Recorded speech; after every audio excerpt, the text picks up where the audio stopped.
Welcome to lucky number 13 of the AlphaCast. Baker's dozen. Podcast. Something like that. The official podcast of Ice DJ Gaming. Joining me this week, as usual, is Brett, the Bear Slayer Woodmansey. How goes it, Brett? I'm doing well. It's a nice Thursday night. Gonna just talk about video games with some good people. Good way to start the weekend and the work week. And joining me, as always, the respected genius himself, Julius. How you doing? I'm doing good, man. I'm just mad that we are interrupting my Destiny plan to record a podcast. Oh my gosh! Whatever Prince Julius wants. King Julius. Already bringing up Destiny. What are we at? Not even a minute. Kirby, all right. And joining us for the first time, Jason. How you doing, Jason? Good. Glad to be here. We're glad to have you here. Cool, you could fill in for Grant kind of last minute, even though we had plans that you were going to be here anyway. I mean, it's good that we've got a cast of four. Yeah, definitely. So the founder is not feeling good right now, so he is probably playing Destiny as we speak. Thinking about you, Grant. Jason and Jake, how did you guys get to know each other? So this is kind of a cool story. I posted the podcast to my IGN as we normally do. I mean, I'm not too good about it, but I know Brett, you usually do it every week. If I get a chance, yeah, I do. Yeah. But yeah, he commented on it, and he said he wanted to get back to podcasting, and I was like, you should join us. And one thing led to another, and here he is. Yeah, it was awesome. Yeah, I've been vlogging for a while, and I just noticed someone commented on your guys' podcast there, so I started listening to it, and I was like, hey, that's pretty cool, like what you guys are doing. So just happened to work out and ran into each other, and here we are. Always good to have another guest and get someone else's perspective on what we're talking about. Yeah, I was getting kind of sick of Grant anyway. Am I Grant's replacement now? No, I'm just kidding. Moving on to what we normally start out with, what we're playing. Julius, how about you start? I think you're playing the most this week, so what are you playing? Well, started off the week, playing Madden, like I said a bunch of times on the podcast already, I really am enjoying this year's Madden, first time I've really enjoyed it in the last few years, and it's a really good representation of NFL football. So enjoying that. Played Diablo 3. I was trying to just get my feel of it before the last thing I'm playing, and I don't want to talk a whole lot about it because I'm sure we'll talk about it more at other times. But also Destiny, and then Sims 4 as well. Played a lot of Sims 4 because writing a review for that game, and I wanted to make sure that I did everything that you can possibly do in this first version of The Sims, this new version of The Sims. It's been 5 years since The Sims came out, or since Sims 3 came out, and Sims 4 makes a few changes that I think that it's important to represent all of that in the review. So played that a bunch too. At Destiny, we're going to talk about that a lot in this show, so I say we should keep that for a little bit later on, just to give it its respect, because that game is amazing. And, I mean, Madden's Madden, Diablo, just super addicting. I can just hop right in and just, for 10 minutes, 20 minutes, just kill some enemies and get some loot. I mean, that's what I love about it. I hope Sims 4 isn't getting in the way of your Destiny playing, Julius. Well, no, I think I am. I'm going to put the Sims down for a while. One thing about playing the Sims, if you play enough of it, you start speaking in Sim. So if I just start talking, start bibbity blah, and I'll start talking all crazy. then you know that I stopped playing everything else and I started playing the Sims. We should just start doing that in the middle of the podcast. Just start talking like that, and we'll just pretend like we know what you're saying. Oh no, we've lost him. He's gone to the other side. You should talk to. You should hop on Destiny and talk to people that way. It'll be pretty funny. What the hell's this guy about? See if they understand it. I'm sure it's better than my singing, because normally when I'm playing Destiny, I'm singing. Nothing wrong with that. That soundtrack is phenomenal. Yeah, I was hearing you sing that when we were playing the other day. How about you, Jason? What are you playing? Oh, that's too funny. So yeah, I started off the week playing some Diablo 3. I originally picked that up on PC like a couple years ago when it came out, and there wasn't much to do there. Like you beat the game, and then it was like, well, I guess I'll just start over on a harder difficulty and try to find some rare loot. But I like what they did with it now. You beat the game, and then there's extra couple hours story missions there, and then you finish that up, and it's like, well, hey, now there's an endless adventure mode. And it's just like, man, they changed it up so much. It's such an awesome game now. It went from like a game maybe from like a 5 to a 10 for me. Just it's so much fun to hop in there with friends now. And I like all the cool stuff they did with online too. Like let's say like an enemy kills you, he'll jump to a friends list and then come through a warp gate. And then like if a friend kills him, then you'll both get rewarded. And then also with the loot, if you get like a legendary item, you also get a legendary item for a friend, and it'll send it to like a random friend on your friends list. So I really like that integration. It's really fun.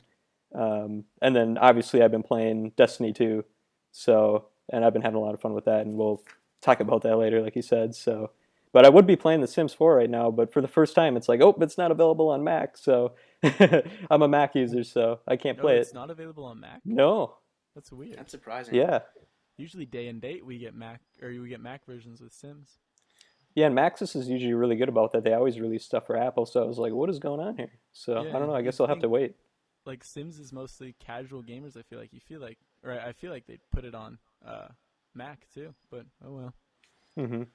I like the point. Yeah, I'm sure we can expect it. Yeah, I'm sure it's on its way. Jason, I like the point you made.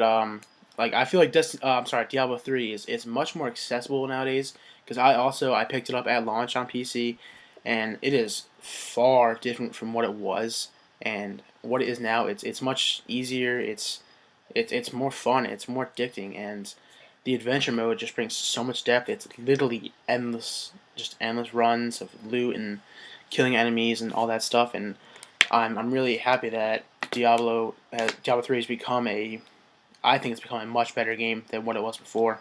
Yeah, definitely. And then also, even the addition of the Paragon system now, where it's like endless leveling up. You hit 60 and there's no cap there anymore. Now it's like, well, now I can like add stuff to different sections of my character and build them how I want to build them. After level 60 and just power them up from there. So yeah, it's a lot of fun.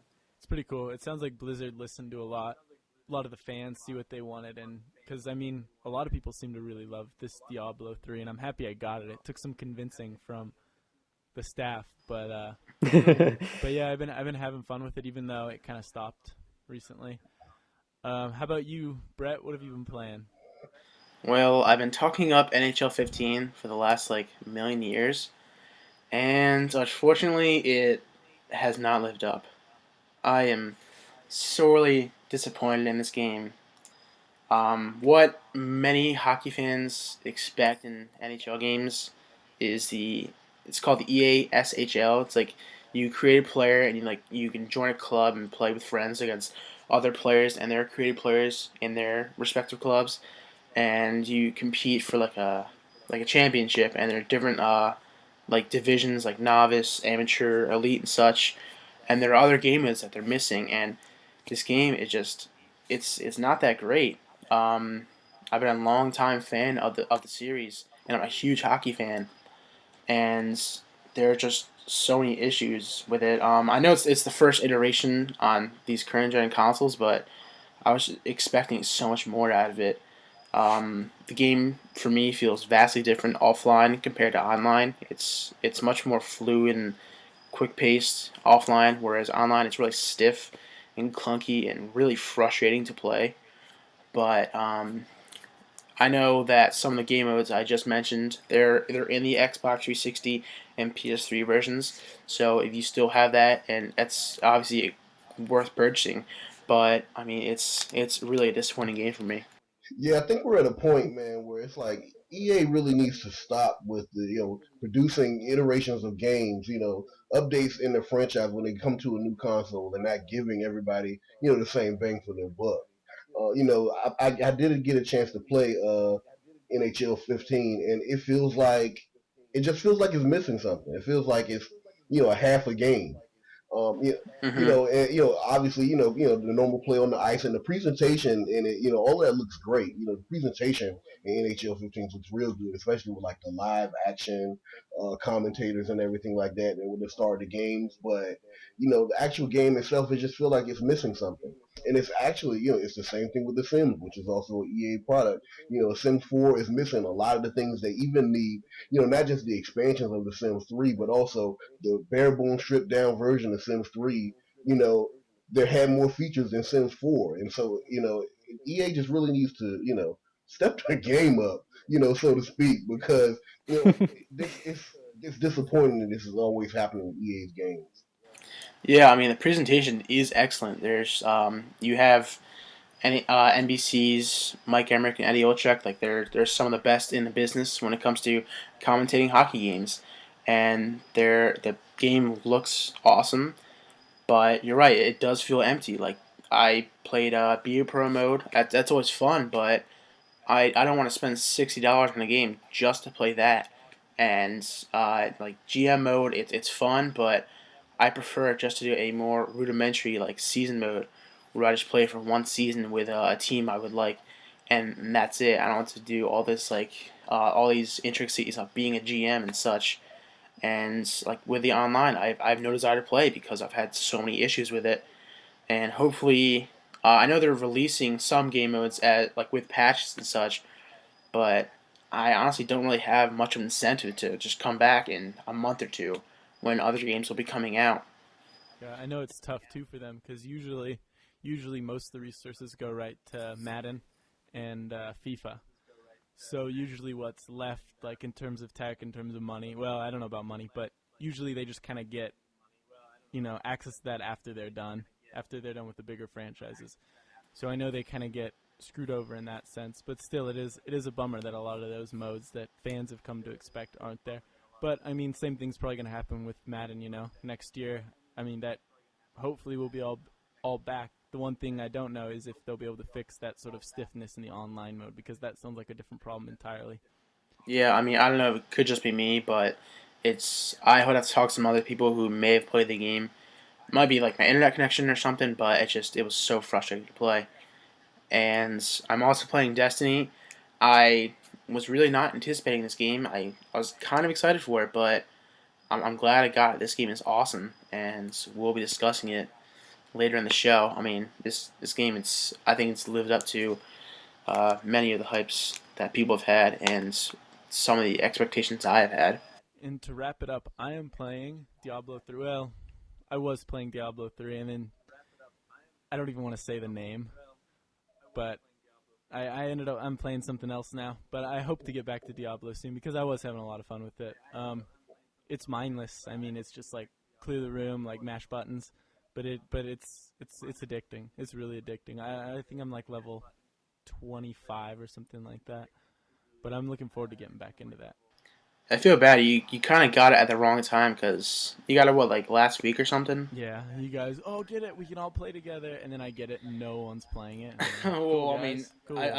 another certain game came out, and then Destiny came out. So I mean, eventually, Diablo's it's one of those games where you can just be like, hey, let's play Diablo. All right, for an hour. I feel like it's easy to pick back up again. Maybe after absolutely. Destiny, we can get some people back into it. Primarily because like there's no story to it, and it's just like it's just action based and loot based. So it's fun. It's hack and slash. Oh, there's a story there, but it's not very good. Yeah, I'm usually like skipping it's those non-existent. cutscenes and just like, all right, let's get back to the action here. Oh god. The only thing I know about the story is that there's a guy named Deckard Cain. Yeah, who has the best voice acting I've ever heard in a Deckard video. Cain. I don't know why. He just cracks me up. Like, Definitely. you have to find Diablo. Really, I found him in the last 2 other games. Where could he possibly be? All right, that wraps up what we're playing. And now we're going to go to the news. Brett, take us away. All right, so Microsoft could potentially be buying Mojang, the people behind Minecraft. And for those who don't know, Jake is currently doing the Dr. Evil $1 billion face. It's beautiful because apparently Marcus Notch person had denied selling like the rights away to Microsoft before, but $2 billion is involved right now. That's pretty big. So yeah, how is this going to work now? Because it just launched on PS4. Obviously, they can't take it away from you because it's like like I just purchased it. But are they just not going to support it anymore? Like how's that going to work? Like if there's a groundbreaking glitch, are they just not going to fix that then if Microsoft buys it because they own it? I don't know how that's going to work. And then also like where I work, like I'm a private home care nursing assistant, and I take care of a bunch of kids, and they play it on their Amazon Kindles. So like if there's a problem on there, is that not going to get patched either? because I know they're going to be pretty bummed about that. But yeah, another thing I want to bring up too is Marcus Notch. He left a tweet about 2 years ago. This was in 2012, and everyone's kind of joking about this now because this pretty much sums up the whole situation. He said, "Anyways, my price is $2 billion. Give me $2 billion, and I'll endorse your crap."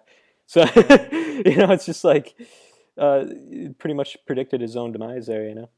Yeah, like you said, we really don't know what's going to happen. I think that like everything is possible. If the sale goes through and Microsoft acquires Minecraft, they could very well, being the fact that they are Microsoft, and I mean Microsoft develops products that go on Mac, so they could very well, be comfortable with owning Minecraft and still receiving the profits that that are from the sale of the software on PS4 and other devices. So it could very well be that. It could be that future, if whenever there's a Minecraft 2, or maybe there'll be special gear or special things that go into Minecraft on the Xbox One or something like that. We could see some of those things, but I don't think that we'll see a point where, like, if there's a patch for PlayStation 4 or a Kindle or something else, that the devices wouldn't get it. I would imagine that that's going to be a part of the sales negotiations. Yeah, I feel like when you bought that, I feel like you should be entitled to those updates and stuff. But I mean, if Microsoft does own it, I guess they could. I mean, I don't know the details, but maybe they could just kind of take that away. But I forgot what I was gonna say. Well, I would just add that I don't think Microsoft would do that, because I know on a small scale, gamers, we look at things on a smaller scale. We look at things like, okay, Xbox versus PlayStation. Yeah, But Microsoft doesn't, as a whole, doesn't benefit if they put Sony out of business. And PlayStation is really Sony's like primary breadwinner at this that's point. true. You know, and think about is the fact that you have Sony PCs, laptops, etc. They have Windows on them. Microsoft doesn't stand to benefit if Sony, like, if they put Sony out of business. So I don't think that'll be the case. Yeah, I feel like they're a bit too late to it though. Like, I mean, Minecraft was exclusive for Xbox for a while. I mean, it was PC, Xbox, tablet, and then they kind of let it get away, and then they bought it again. I feel like they kind of waited a bit too long. But I feel like when Minecraft 2 comes out, if that comes out, then that'll probably be an Xbox exclusive for sure. And you bring up a good point there, actually, because I wonder if they waited. I wonder if they weren't really waiting, but I wonder if it's just because it's so popular on PlayStation 3 and PlayStation 4 now. If they're like, I wonder if we can just like take this away now, for the next iteration. Oh, could you imagine that? Yeah, I mean, you got to imagine they'll still be profiting when people buy it on PlayStations and stuff like that. So, right. If they do in fact buy it. Come on, Sonny, make it $2.1 billion. Give me Minecraft on that Vita. $2 billion. Yeah. Up next, Nintendo has debuted 3 new 3DS XL designs systems. GameStop and Nintendo have teamed up to release these aforementioned special models. One will be an NES themed model. One will be a Persona Q 3DS model, and the last one will be a Super Smash Bros. 3DS model. All 3 will retail at $199.99, $200, and the NES model will launch on October 10th. The Persona model will launch on November 25th, and the Super Smash Bros. Model will launch on September 19th. All 3 are available for pre-order at GameStop. It's important to note that none of the games come with these. Like, if you buy the Persona the Persona 3DS, you don't get the game. If you buy the Super Smash Bros., you don't get the game. So I thought that was kind of interesting. Yeah, I thought that was really weird. If I might buy one of these, but like, it just really annoys me that I have to spend an extra $40 on a new game. I mean, it's not a huge issue, but like, I want to get a game with a system I purchase. Yeah, it just makes sense too. You buy a Super Smash Bros. 3DS, like, you kind of expect to get Super Smash Bros. 3DS with that. With that said, though, all of these consoles look beautiful. I think, like, especially the Persona one looks awesome. I mean, I want all 3 personally, but Yeah, if I had to pick one, I'd probably choose Smash. To be honest, I mean, I love the series and I love the design of all the characters on it. Like, just like that classic, like Like you see all the characters like lunging out and stuff. It looks so cool. Yeah, I agree. The game should definitely be bundled with the respective consoles, that the art is for. And then also, this just feels like weird timing to me because like they just announced the new 3DS, and there's no release date in America yet. But why would you want to buy these designs for an old 3DS, when the new one's coming out? Because I'm guessing a lot of people are going to want to upgrade to the new one. So either I think they should have put that art on the new 3DSs, or announce them at separate times, because it just seems like odd timing to me to announce the new 3DS and then say, oh, by the way, we have three versions of the older one coming out with three different designs. Yeah, like I have the original 3DS model, and if I didn't know the new 3DS was coming out, I'd sell that thing and get like the Super Smash Bros. One or the Persona one because I think they look great. But now that I know that the new 3DS is coming out, I'm not gonna do that. Like I'll just wait. Right. Same here. Yeah, I don't even know. Nintendo just has me lost right now.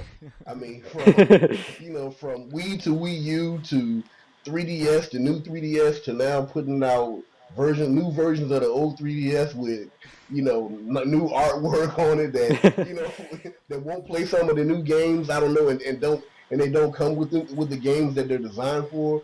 It just really it doesn't make a whole lot of sense to me, but I don't think it makes sense to anyone. I don't think we are tuned in. The average consumer, parents buy 3DSs for their children for the most part. That's a large part of the 3DS purchase. Yeah. And I mean, who can really determine? Who can decipher this stuff? I mean, we can't. The average consumer definitely can't.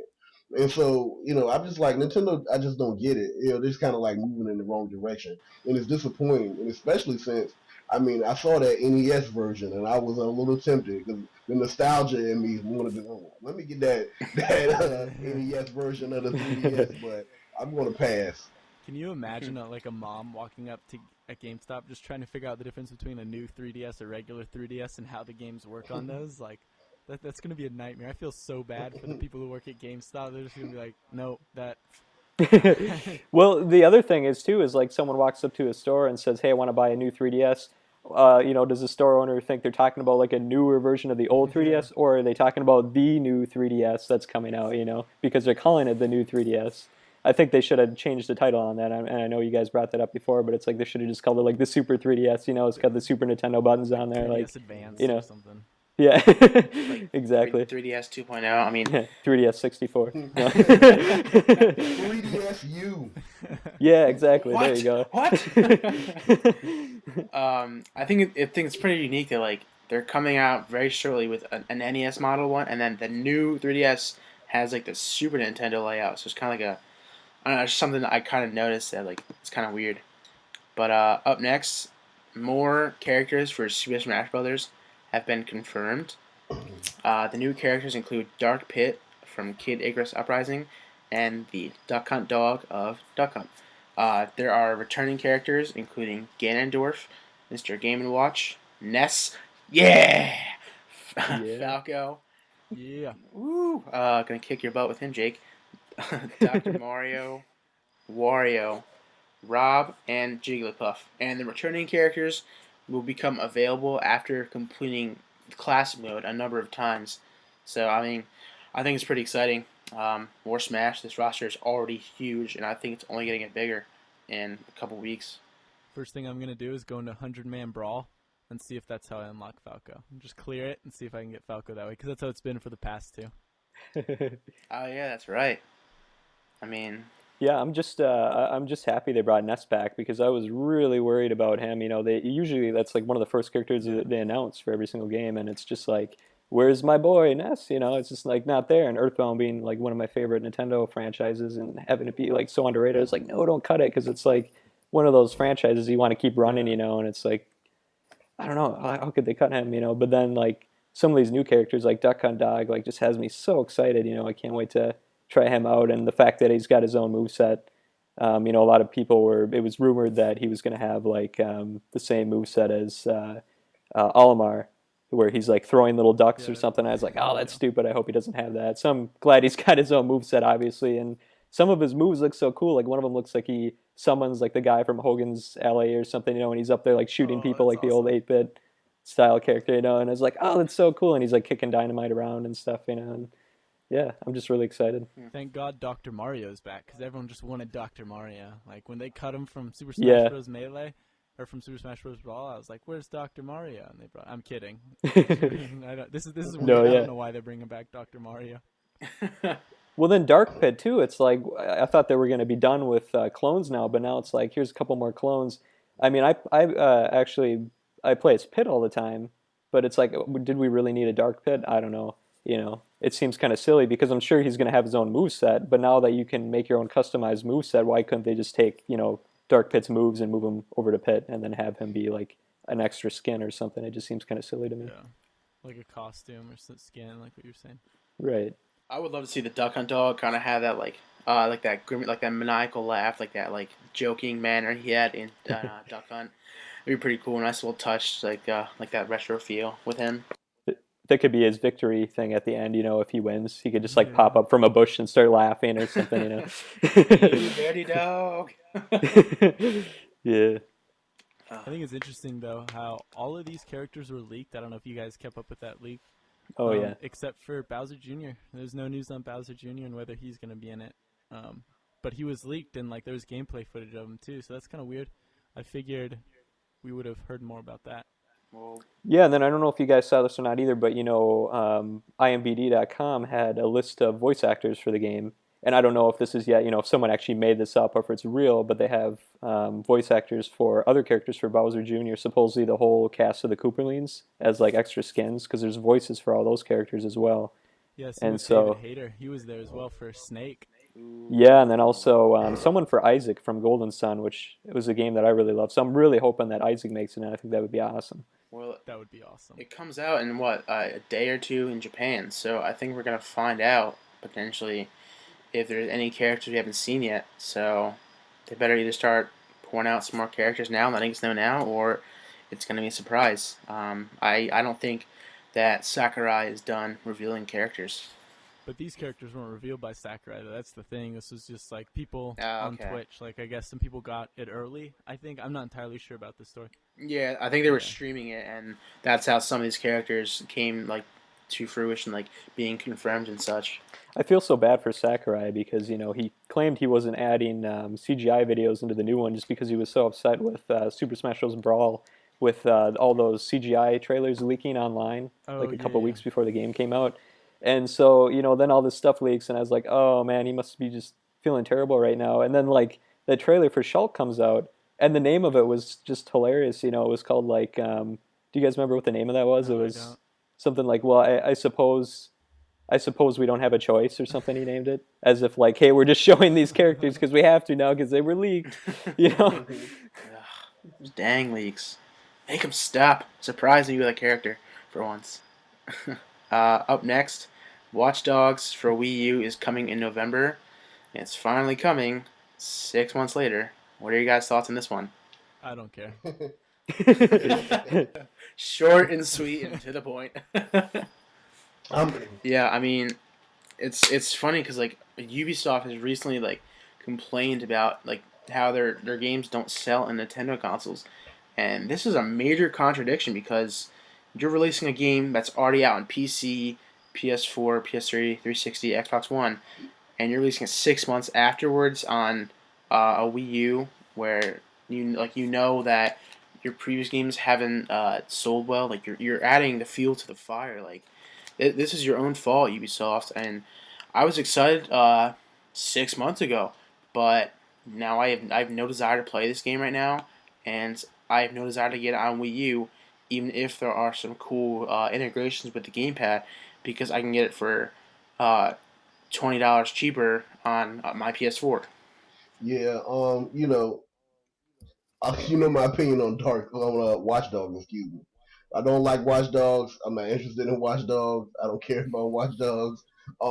It's sad for Wii U owners. And I have a Wii U. I wasn't going to get this game, obviously, but it's sad because there were some people on that have a Wii U that's like, okay, it's a third party game. It's something different. They were looking forward to it, and the fact that it took so long for it to be released, or taking so long for it to be released, is kind of disappointing for them. But this just isn't really big news anymore. It's just it's just once again it's like these developers really have to kind of turn their back on Nintendo. Yeah, I wasn't a big fan of Watch Dogs either. I picked it up on the PS4 and I played it for like a week and I was done. It just felt like it just a low down version of Grand Theft Auto. Minus like everything, and it just I don't know. The story was Yeah. bad, the gameplay was bad, so I never cared about it either. But this just seems like a weird. I don't know. Like games sell best when they first come out. Like nobody's hyped about that anymore, and like everyone's talking about Destiny now. It just seems like a weird time to release a game. 6 months out, and then the Wii U's got such a small install base too. Like how many people are going to pick it up, and how many people is it even going to appeal to? Because shooters don't really sell that well on Nintendo consoles. Like people pick up a Nintendo console to play Smash Bros. And Mario Kart and all the Nintendo games. So I just don't see this game selling well at all on the Wii U. Yeah, I think Ubisoft knew that too. So you got to hand it to them for finishing it. Like they said they were going to do it, and they finished it. I mean, that's kind of cool because I feel like EA would have just been like, nope, shut it down. We don't care. We're done. So I think that is cool. But didn't Ubisoft say that this was going to be the last game they're going to bring to Wii U? At least like in one of their bigger franchises, like they're not going to do Assassin's Creed or Watch Dogs just because it doesn't sell. Yes, Assassin's Creed. I think Just Dance is officially done. Like they said, they're not gonna support the Wii U until it sells. It's unfortunate, but I mean, I don't blame them at all. Yeah, But I mean, like you said, like finishing it, like I applaud them. Like they kept their word. Like it's coming to Wii U, whether you want to get it or not. Like I thank them for that. But unfortunately, 6 months late. Or however many months late since the game's actual release. And up next, Batman Arkham Knight has a release date, and there are a couple collector's editions. Warner Brothers and Rocksteady have announced that Batman Arkham Knight will be released on June 2nd of next year. It was originally pushed to that February window with a number of other games. And the final chapter of the Arkham Knight series, it was supposed to actually originally come out in October, but again, it got pushed back. And along with the new release date, Warner Brothers and Rocksteady have announced two collector's editions. The limited edition is coming with an art book, steel case, a limited edition comic book, and three new 52 skins and a Batman memorial statue. It will be $100, and the second special edition will include everything in the aforementioned limited edition except the Batman statue, but instead you get a Batmobile statue, and it's fully transformable, which means you can change into different forms of the Batmobile, and this will cost $200, and it's only available on consoles. Um, Yeah, go ahead, Julius. you wanna go ahead. Okay, I was just gonna say that Arkham Knight. I mean, this is a game that I'm really looking forward to. I was looking forward to it in October. I was looking forward to it when it was moved to February, and I'm still looking forward to it. That has been pushed back again. Part of me kind of wonders if the game was pushed back just because that spring time is kind of crowded. Maybe that pushing it back to give to put it out there during a time where a lot of games won't be released. Kind of have no competition at the time. But either way, I mean, it's more Batman, and the Batman games have been good, so I'm looking forward to that. Yeah, to be honest, I'm actually okay with this June 2nd release date because that means we're gonna get like a AAA title like at the beginning of summer. So yeah, I mean, normally we don't see that kind of stuff. So I think this is pretty cool news. Though I know a lot of people are probably disappointed that it is getting pushed back. Yeah, I think it's kind of weird that it's an 8 month push though. Like I've seen a lot of games get pushed in the last year, and it's usually games get pushed up only about like 3 months. So 8 months, that's just kind of a big leap, and it made me wonder if it was really going to be ready at that time in the first place. Because right away it was like pre-order the game, and get all these bonuses, and I wondered if they just kind of threw that out there to get some pre-orders going. But yeah, I'm a huge fan of the Arkham series, so looking forward to it as well. These bundles, though, I don't know. People are going kind of crazy with the bundles now. Like every game seems like it has more like special editions. Like it used to be like one special edition like per like AAA game, and now you see like 3-4 special editions like per AAA game, and they're getting even more expensive. Like they got a $200 version here with like the Batmobile and all that stuff. And for me, I could care less because I was never a big like comic book person. so I never really cared about that some of that stuff, you know. But I could see where someone that's like a really big comic book collector and like collector of those statues and stuff, like I could see where that's like priceless to them. Um, or even like just buying that and trying to flip it online, like, you know, those Destiny bundles that came out, that Ghost edition was $150, and people were flipping those online weeks later for $1,000 or more, you know, which is crazy. I have a friend who's pissed because he's a huge Batman fan, and he wants both the Batmobile and the Batman statue. But to do that, he has to buy both of them. Pick one. Pick one. I mean, like, I don't know. I feel like for $200, you should get both. You should get the statue too. But if I had to choose one, I won't buy either of these because I don't have the money. I'll just buy the regular edition. But if I had to choose, I'd probably go with the $100 one because I think the Batman statue is a lot cooler than the Batmobile, to be honest. Well, then the thing is too is like if you really want a cool looking like Batman statue or Batmobile thing, like usually the statues that come in those collector sets are pretty chintzy. You know, they're almost like McDonald toys, like giant size versions of McDonald toys. I mean, if you really want a cool one, you'd go to like Comic-Con and spend the cash on something a little bit more well put together. You know. Yeah, for sure. Yeah, I'm excited for Arkham Knight. I love City and Asylum. Didn't play Origins though, but if I had to pick one of these two, I would probably go with the first one, the one that comes with the statue. I mean, I'm not the biggest Batman fan, nor not a huge comic book fan, but I do like these games, and both limited editions sound very intriguing. But I'll probably have to see them first. I haven't seen any pictures yet, so right now I'd probably just go with the standard edition. Yeah, I'm looking forward to that game, though. I think that game's going to be pretty sweet. All right, so that wraps up the news. Wasn't much today, or wasn't much this week. Next, we're going to talk about what is out this week. Julius, do you want to cover for Grant on this, or do you want me to take this? Sure. Out this week, you know, this coming Tuesday is Naruto. I'm not going to try to pronounce this Shippuden or whatever this is. Shippuden. Sure, whatever. Storm Revolution. I don't know how many Naruto games we've had, but you know, it's another one of those. Fairy Fencer F is also being released this coming week, and Cooking Mama 5. Obviously, we can all agree that you know, a lot of games got out of the way of you know, the game that shall not be named until later in this podcast. So, you know, so that Kirby Ride? Yeah, sure. Kirby Ride. Yeah, Kirby Ride. So that's why we don't have a lot out this week. But, you know, those Naruto games, you know, really do, you know, sell pretty weird. They have like a cult following. So I'm pretty sure that, you know, people will be into that.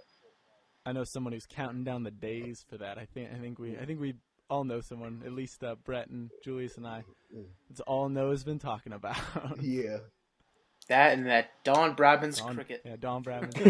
So it's important to note too that the consoles these are for, I realized we didn't put those in the outline, so I just guessed. I mean, I'm assuming that's what they're coming to. If I'm wrong, don't kill me. What, PS3 and Xbox 360? Yeah. Well, I mean, I wouldn't surprise me. Yeah. Well, Fairy Fencer F, I've never heard of that, so I'm assuming it's like PlayStation 3, like just made it here barely. Actually, I have heard of it, but I mean, it's PlayStation 3, right? It could be one of those. Or it's Vita. I don't know. It's probably one of those niche JRPGs that could sell maybe 100,000 copies, and whoever's developing it or publishing it is very content with that. I do like those type of games, so maybe I'll check it out if it's on the Vita. And then Cooking Mama. I mean, that's probably 3DS. That's a safe bet. All right, that's out this week. As Julie said, there's not really much this week. I don't think anyone cares too much because everyone's going to be playing a certain game anyway. But without further ado, let's move on to the topics. So, Julius, do you want to start us? Yeah, sure. You know, we're recording this episode of the podcast on September 11th.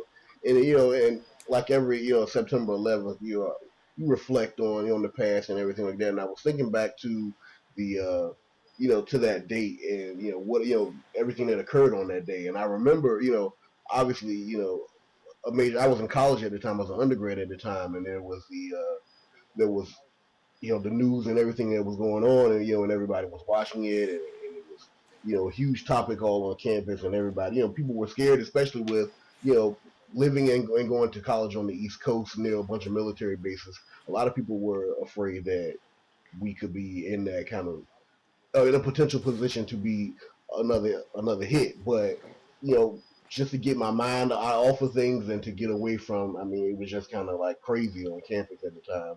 And I mean, classes got canceled and everything.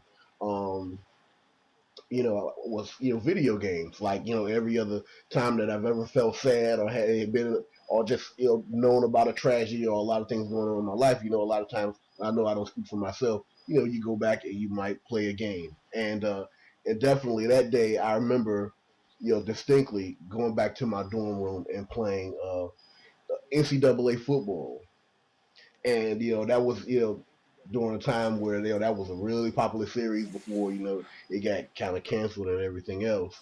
And just we would I took my console and out of my room and I took it down to the lobby, and everybody was watching the news and everything like that, and and I pretty much said, okay, look, everybody that's like engaged here, watching the news, you know everybody, that's awesome. I'm gonna take it to like this other spot over here, this other TV over here, and if you just want to get your mind off of things, we'll just sit here and play.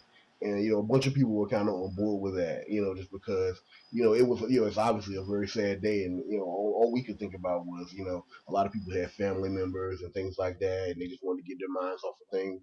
So we sat down and we played NCAA football, and pretty much played it most of that day. So I was just curious, you guys remember 9/11? Did you do anything else, outside of watching the news? Did you play any games on that day? Yeah, I remembered exactly like where I was and like what happened that day with 9/11. I was in first grade, and like when it happened, like we hid on our desks, and eventually like we got home, and I remember this isn't like game related, but like I remember like my parents like screaming at the TV, and I had no idea what was going on. Like I was 6 years old, and it's like my parents were like, all right, so like go upstairs, like play your video games, and I was like, all right, like, I want to play Legend of Zelda: Ocarina of Time because it's my favorite game of all time, and it's just I just love that game, and I played it so many times, and like I just one of those days where like I thought it was an average day, but like I knew something bad happened, but I couldn't quite comprehend it, so I didn't really worry about it, and I just played my favorite game. Yeah, I was 10 years old when that happened, and I was actually homeschooled. So I just remember my mom screaming like, "Jay, get down here!" And like, and just showing me what was on the TV, and watching the towers burn. And I just 10 years old. It's like you don't really comprehend, what's going on there. And at the time, like I didn't even really realize, what the twin towers are. And looking back at that now, it's just like, wow, I can't believe that happened. Um, but yeah, I don't think I played any games that day. I was just so like into watching the TV and find out like what is going on. Yeah, I remember waking up to it. Because I don't remember what time it happened, but it must have been early because I was getting ready for school, and I remember my dad watching it on TV, and I was in third grade, so I didn't fully comprehend it, but I knew something bad had happened, and I ended up going to school, like made it through the day, like the teachers kind of talked to us about it, and I got home, and like I'm pretty sure I just turned on Pokemon Silver, I think, and probably just played that like while the craziness was going on. I just wanted to escape it. But yeah, that's Yeah, and you guys just reminded me how old I am. Yeah, I was a freshman in college when 9/11 happened. Oh man. You don't look a day over 23 there, Julius. Yeah, okay. That I mean, Jake, that for you must have been what, like 5 or 6 in the morning? Because have you been on like the West Coast your whole life?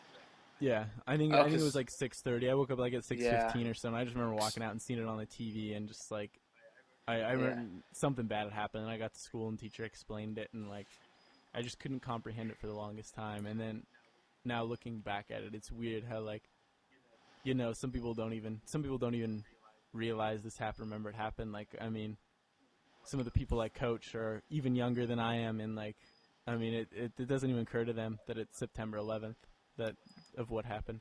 So I think that's kind of interesting. That literally happened this morning. My buddy and I like were like asking the kids like, hey, like, do you know like the significance of this day? And a number of them were like, oh, it's Patriots Day. And I was like, oh, like that's an interesting like way to look at it.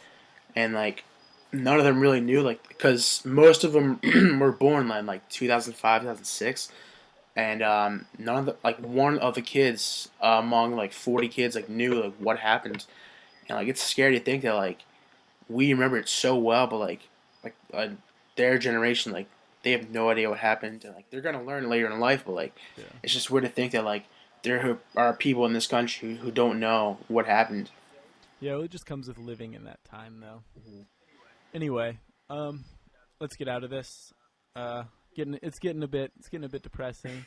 I think we've Yes. reflected on it enough. But anyway, we kind of touched on this a little. Man, I feel like I just can't go to this. Is just so stupid after what we just talked about.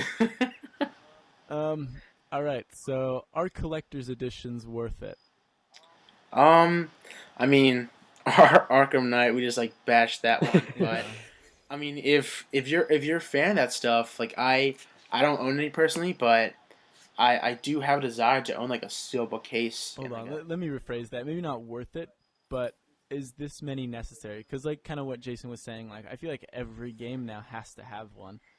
And like I remember back when like you paid like $5 more and you got the Halo 2 collector's edition, and now like you can pay like $200, $300 for like toys and all sorts of crap. I mean, my like there definitely are too many. I think like the AAA games like Far Cry, Dragon Age, The Order, etc. Like they can have their collector's editions, but like some of these games like have like two or three, like Jason said, like that's ridiculous. Like just give us one definitive, like one set price, like we can all pay and all get the same thing. Cause like it's just there's just too much with that. But I mean, I do have an interest in collector's editions. Like I said, like I would love like an art book, steel book, and all that. But they're just so dang expensive these days. Yeah, it's like the price of a console. It's just kind of ridiculous. It's like, hey, I For could I real. could pick up a 360 for this price or something, you know? And I don't know. For me, it's they're never really worth it. You know, like if I really wanted to look at the art, I could just go online, and then like a lot of the games nowadays, like The Last of Us, like they put the art right in the game, and you unlock that Yeah. stuff. So it's like I don't know. I don't really need like a copy book table sitting on the copy book with all that stuff in there, and I can just like hop right in the game or online and look at it. Um, but you know, to some people that collect that stuff, that just means the world to them. So yeah, I don't know. Yeah, I used to be all about that. Like, I used to try to get them. I mean, obviously, I didn't have the money, but I remember getting like the Halo 3 Collector's Edition, and I got the Modern Warfare 2 Collector's Edition, and then it just dawned on me like this stuff is just sitting on my shelf, and I've never taken it off like since I got it. So I've kind of tried to get away from it, but I did get the Last of Us Special Edition, and I do it here and there, but I do think it's a bit out of control. Like, I don't think every game needs a Collector's Edition. For the bigger ones, like Destiny, kind of makes sense. You know, whenever the new Halo comes out. I don't know. There's certain games that need it, others that don't. Yeah, I think the way I look at it is certain games deserve it and other games don't. Um, I know WWE 2K14 is coming out, I guess, next month, and it has like this special Hulkamania edition, and I'm like, why does WWE 2K14 have like a special collector's edition game? I mean, wrestling fans already, they already probably have all of that stuff anyway, so Yeah. I don't really necessarily understand that. Yeah, not everything like really like deserves to have a collector's edition. Sometimes they're worth it. I mean, I'm just talking to the guy who has a limited edition Destiny, and actually, through a friend of mine, I have a Ghost on the way. So Nice. yeah, yeah. Ooh, So I was able to work nice. out a deal with someone where basically they're going to give me their Ghost, and I'll give them. Well, they're not giving me their ghost; they're giving me a ghost that they acquired, and I'm giving them the limited edition steel book and everything. We're working it out. So basically, I'm going to have the equivalent of a ghost edition, and I won't have paid like the entire full price of it, and so I'm pretty happy about that. But glad, and I'll be glad to get that because I just thought, just so interested in Destiny that I felt like it was a game that deserved to have that collector's edition. But for the most part, they just kind of like aren't worth it to me.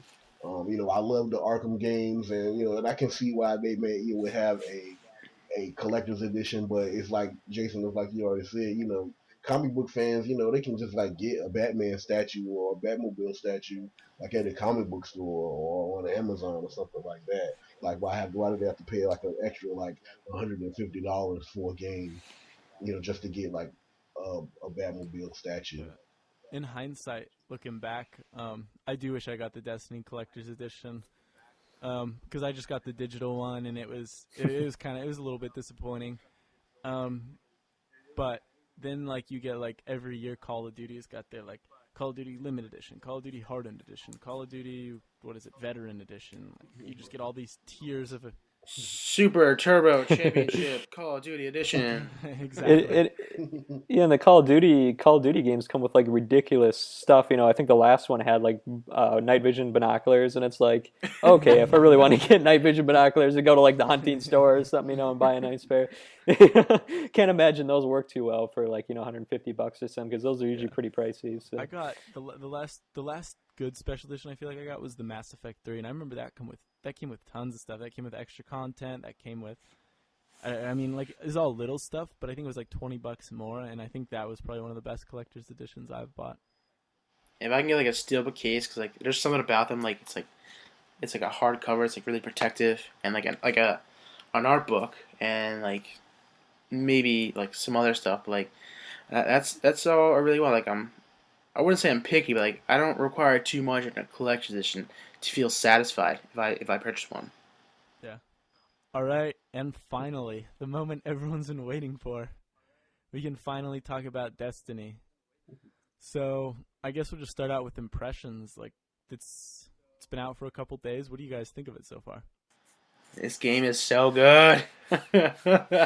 I'm really impressed with it. It for me, like it looks like Halo. It plays like Borderlands. It makes me feel like I'm a guardian of the galaxy, and it just blends so well together. Like I haven't really tried too many MMOs, but like there's enough here that like it's almost like a starting point for me. Like it's just awesome to play with. Like I can play with you guys and uh my brother and my friend that got it, and we're all really into it. It's like I have an incentive to like play even more because so many people are so into it. yeah, definitely, and I think it's probably one of the best games for online story that I've ever seen, where like literally when you're in the menu, you push like two or three buttons and like you just launch on your ship out to your friends and you're fighting right alongside them. Like I've never seen a game that integrates that so well, where it's like, all your friends just pop right up on your friends list and it's like, oh, well, I want to hang out with Bob today or something, and you just boom, like two or three button presses, you're out with Bob or whatever, and then like, oh, I want to see what Jake's up to, and then two, three more button presses, and boom, your ship flies right out to him, and like fighting right alongside each other, and it doesn't matter where they are. They could be like in the middle of the mission, and you're right there with them. And I just think that's so cool. Like I wish more games would do that now. Um, Yeah. but and the gameplay is really fun. I think the story is a little bit weak. I expected a little bit better of like a story, because like right around E3 we started getting like all these trailers, and I didn't really expect it, but they were showing all these crazy cutscenes, and I was like, oh, this game's gonna have like a real deep story. And then you get into it, and I was like, I don't know, this story's not really that great. And there's only a few Yeah. cutscenes, and then it made me kind of wish they would have just almost left that stuff out so you could get into the action, because you play some of those missions over, and it's like, man, I got to watch this cutscene again. It's like 3 minutes long. But no, yeah, the gameplay, I love it. It's just got great gameplay though. Yeah, I think what has stood out to me most with Destiny is definitely the settings. The settings are absolutely stunning. Like, I don't know, when we were doing that strike the other day, I don't know if you noticed, Julius, but I was just taking my time walking through, like, looking at everything, and you and Mike just run right by me, and I'm like, oh, wait, I got to catch up to you guys. But just riding your, like, little speeder around, like, some of the settings are phenomenal. And then it's kind of a shame, too. It's kind of like the same thing with Titanfall, where the settings were stunning, but then the story really didn't match that. And while Destiny's story is considerably better than Titanfall, not that that's saying much, um, it's still definitely lacking. I was expecting more from Bungie in that sense, but literally the story is like the only gripe I have. Like, there's little things, but as a game as a whole, like, I'm loving it. I'm having so much fun with it. Yeah, I'm just like have to piggyback on everything that you guys said already, because you basically spilled it all out. You know, Destiny's, for me the biggest like triumph is the fact that how social it is. The fact that like Jason said, at any point in time you can just like you're in your ship, and you press a couple buttons and you're like getting out of orbit, and you're flying right into play with some of your friends, just to see what they're up to, and just like to jump in a mission with them. And that's like, I just like get excited anytime I'm playing by myself, and it's like, oh, Jake has joined your fire team, or somebody has joined your fire team. Yeah. Like, that's just like an awesome feeling, because it's like, okay, here comes this guy, this person that I really know and I like playing with, and like it's just going to jump in the game with me. And then also I've had a lot of fun playing with like complete strangers, and like had conversations with them, and added new people to my friends list that I probably never would have before, just because we just met randomly, either in the tower or like while we were like out doing patrols or whatever. So the social aspect of the game is just huge. Gameplay wise, it feels great. It's not. There are a few games just that are just like more fun gameplay wise. Like, I just love like going on different strikes, or even just going on patrol. I have like been in the same locations repeatedly and shot the same hive all 2 to 3 times, and I'm still having fun every time I do it. The game is amazing, and it's truly a triumph for Bungie. Especially given the fact that we know that while the story is limited here, that I just have the feeling that there's going to be more. There's going to be more with DLC, and then eventually you got to expect that well, we know that there's going to be a Destiny 2 and everything else, and so this is a world that they've set up that can really just like capitalize on, and really could be like among the best like in gaming. Seriously. People are so friendly in Destiny. Like, I went to the tower and like I just waved to some person and they waved back. I was like, oh, that's so nice. They start dancing with you. Yeah, I did like my first strike last night with 2 complete strangers, and like after like a long like difficult fight, we'd be like, all right, let's dance, celebrate a victory with a dance, and it's just something like subtle like that. I thought it was really fun, and like it just makes me like enjoy the game more because like people themselves are so into the game, so it kind of like connects us in like the immersion. Yeah, you kind of feel like you're all together. Well, I gotta ask you guys.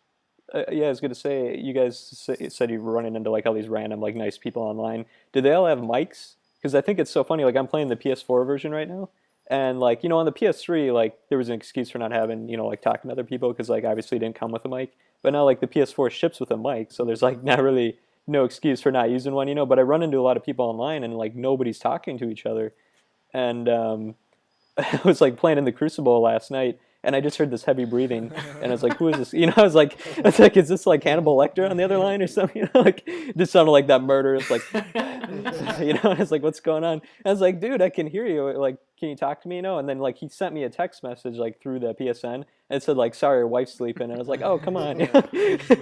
So like I like, yeah, and it was just like creepy. I was like, "Turn that off," But like, I don't know. Have you guys had the same experience, or like people talk on your end? The only people I've talked to are you guys, basically, on Destiny. Okay. I've done a couple matchmaking, but there wasn't any communication. I feel like the only time I really like jump into one of those games is with you guys, so everyone's talking and like we're in our own little party.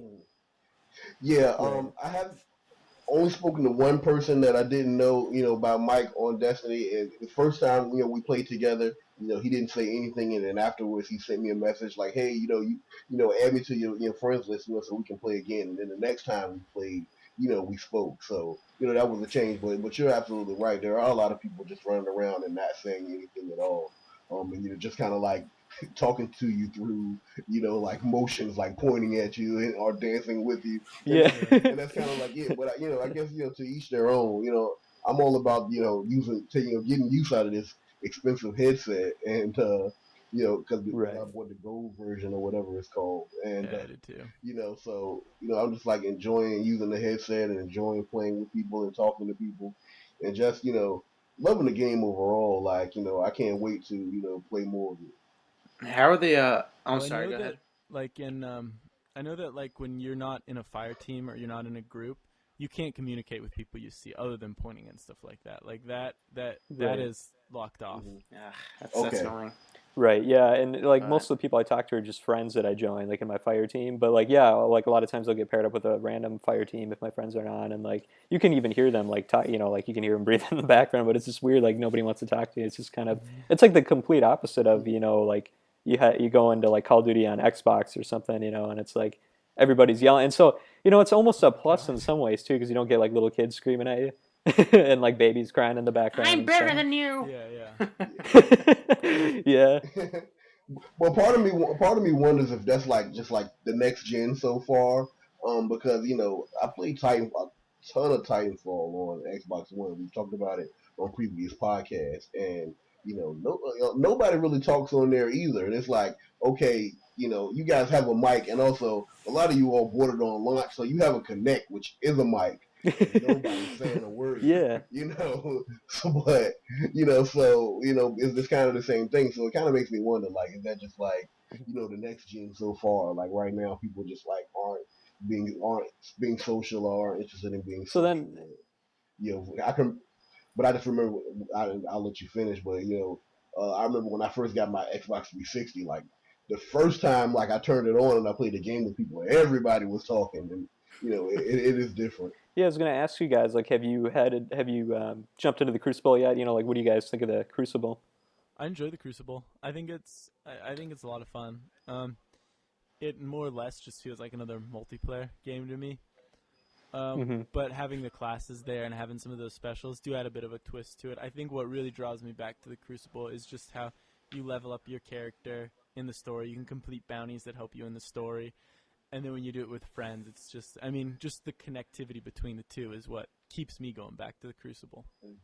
I've yet to play. I unlocked it yesterday, I think, and I leveled a couple times. I'll probably play it this weekend or give it a shot. It definitely seems really interesting, but no, I haven't played it yet. I played a ton of Crucible. I suck. Oh, I suck. Oh, I just get destroyed in the Crucible. But I keep coming back because it's so much fun. Like even when I'm losing, I'm having fun. Just like especially like playing control and just running around and taking a spot. I'm having a lot of fun with it. And I'll keep playing it, playing it. Excuse me, because I want to get better at it. But I really like it. I think that like Jake said, it does feel like same old multiplayer. The powers definitely do give it a nice twist. I'm kind of confused about the fact that there isn't like matchmaking. Like it doesn't seem like it's like matchmaking based on like your skill sets or your like your KD ratio or anything like that. You're just in there. So sometimes you're in there. I'm in there with the best of the You best, just get destroyed. and I need to be in there with the worst of Yeah. the worst. But Yeah.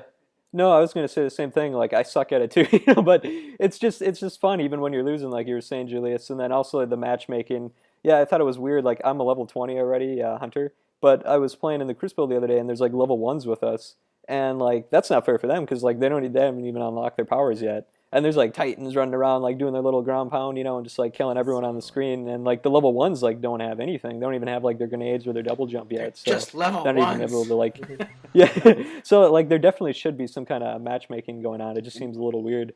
But I love the maps on there. Like the maps are just like you can tell they spent a lot of time on them, especially like that Venus and the Moon level. Like they're just massive, and they got like especially for the zone. When you're playing zone, like the zones are set up in like the perfect spots, and I love how like right away like one team takes A, the other team takes C, and then you're all like it's just a war zone for B, and you're all fighting over it. Yeah, just a lot of fun. Yeah, Bungie knows how to make maps. I feel like people kind of forgot because Call of Duty kind of took over for like the king of the first-person shooter. But man, when you look back at some of those old Halo maps, like it makes sense that these ones are good. How are the subclasses? Because I haven't quite unlocked those yet. Yeah, I unlocked the subclass for my hunter, and the subclass for the hunter is like arc blades. The blade dancer. Yeah, and so like you put like almost like lightning around like your blades, and then like yeah, you're pretty much just dancing around. Like you just go flying across the screen at like whatever enemy's closest to you, and you just start slashing away at it, and it just does so much damage. It's a lot of fun. Yeah, and then I've upgraded that so far to now when I hit R1, my hunter's like spins around, and it does like an area effect where it just kind of hits like everything in the area. And every time you do hit something, like your special lasts a little bit longer. So you want to wait till there's like a bunch of enemies on screen, and then you can make it last like a really long time and just take out like 30 guys, I just got that too. The blade dance is so much fun. Yeah. It's tough to use in the Crucible, but like in single player, like when you're just slashing through enemies like one to the other, it's pretty cool. Yeah, there's a skill with the Warlock. It's like I think it's the L1 button. It's like a grenade. You throw it, and it like breaks off into like little blades and just shoots off into enemies. and it's just really cool because like you can feasibly take out like 3 enemies at once with this, and just like boom, like simple and sweet. Any closing remarks on Destiny? Well, I'm sorry, Julius, go ahead. Well, I was just gonna say, well, for one, just to let everybody know, we also are going to be doing a new podcast, dedicated to Destiny. It's called Destiny Revealed. There'll be more information to come on that. It'll be a part of the Ice DJ Gaming, podcast feed, so everybody will be able to pick it up there. And so we'll be talking more in depth about Destiny. We're talking about, our classes. We'll talk about, tips and tricks and all types of stuff. So, please, keep your eyes peeled, your ears open, for that, because a lot more information will come about that, and I think everybody will enjoy it. Yeah, Let's get Michael on that podcast. Yeah, we should. We've barely scratched the surface on Destiny, so definitely tune in for that for that new podcast. It's gonna be good. I really like the loot. I forget the person's name, but like you can like decrypt like an item, and it could be like a rare or an uncommon. I think it's just really cool because like you like do a hard mission and like, all right, my reward is this item. What's it gonna be? And it's something really good that like really like strengthens your. You can be a better like main weapon, a piece of armor. I think it's just really cool. Yeah, I agree. The loot in that game is awesome. Mm-hmm. Yeah, anything with loot excites me. That's what drives me into Diablo. And speaking of that, I like how they took a page right out of Diablo's book. And now, like when you hit level 20, like that's not actually your maximum level. You can actually go beyond that. You have to find armor that contains light, and then you can basically, it's almost like the Paragon system in Diablo, where it's almost like unlimited leveling. Like the more light you have, the higher your level goes beyond 20. So I thought that was really cool. And then there's actually special missions that are unlocked once you go past your maximum level. But those are supposed to be like really tough, like half-an-hour missions that you need like a whole bunch of players with you on your fire team to complete. And they'll have to be like level 23, 24 or higher to join you. Cool. So, yeah. I just hit 20, so that's the next thing I got to figure out how I can level up beyond that. Anyway, I think that's going to wrap it up. This was episode 13 of the AlphaCast. If you enjoyed this show, go check out icedjgaming.com and our brother podcast, I guess you can call it, the DebataCast. As well as those two podcasts, as Julius mentioned before, we are doing a new podcast called Destiny Revealed, so keep your eyes and ears close to the ground for that one. If there's something you'd like us to discuss on the show, tweet at icedj_gaming. I think that's right. Yeah. Okay. And we'll be glad to discuss it. If you want to get in touch with us, you can find me at Jacob Deck on Twitter. You can find Brett at Brett Woodmansee, WOODMANSEE.